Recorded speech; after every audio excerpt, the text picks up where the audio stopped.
Good morning friends. അപ്പോൾ doctor ഇപ്പോൾ തന്നെ വന്നിട്ടുണ്ടായിരുന്നു കേട്ടോ. ഡോക്ടർ വന്നിട്ട് അവൻ്റെ ട്യൂബെല്ലൊക്കെ ഊരിപ്പോൾ തന്നെ അവന് ഇപ്പോൾ കുറേ ആശ്വാസമായി. കുറേ ഭയങ്കര അസ്വസ്ഥതയായിരുന്നു ട്യൂബൊക്കെ ഇട്ടുള്ളത് തന്നെ. അപ്പോൾ അത് ഊരി പിന്നെ കുളിപ്പിച്ചോളാൻ പറഞ്ഞു ഡോക്ടർ.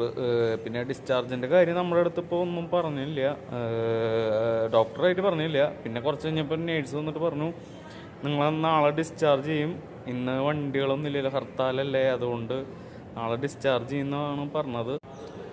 ഡിസ്ചാർജ് ചെയ്ത് പോയിട്ട് ഇനി സ്കാനിങ്ങിന് വരണം. ചെക്കപ്പിന് വരേണ്ടതായിട്ട്, അത് മാർച്ചിലാണ് വരേണ്ടത്. മാർച്ച് 5-ാം തീയതിയാണ് ചെക്കപ്പ് പറഞ്ഞിട്ടുള്ളത്. അപ്പോൾ എൻ്റെ മോന് വേണ്ടിയിട്ട് ഒരുപാട് പേര് പ്രാർത്ഥിച്ചു. ഒരുപാട് പേര് അവൻ്റെ കാര്യങ്ങൾ തിരക്കാനായിട്ട് മെസ്സേജ് അയച്ചും ഫോൺ വിളിച്ചുമൊക്കെ നമ്മളോട് തിരക്കായിരുന്നു. അപ്പോൾ എല്ലാവരോടും എൻ്റെ മോന് വേണ്ടിയിട്ട് പ്രാർത്ഥിച്ച എല്ലാവർക്കും വീണ്ടും ഒരിക്കൽ കൂടി നന്ദി പറയാട്ടോ. എൻ്റെ മോനെ പോലെ തന്നെ ഒരുപാട് കുഞ്ഞുമക്കൾ ഈ ഹോസ്പിറ്റലിൽ കിടക്കുന്നുണ്ട് കേട്ടോ, ഓരോരോ അസുഖങ്ങളായിട്ട്. ചിലതൊന്നും കണ്ടു കഴിഞ്ഞാൽ നമുക്ക് സഹിക്കാൻ പറ്റില്ല.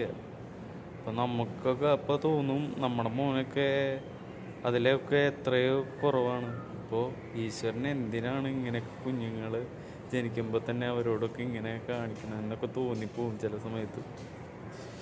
ഭയങ്കര സങ്കടകരമായ കാഴ്ചയാണ് അതൊക്കെ.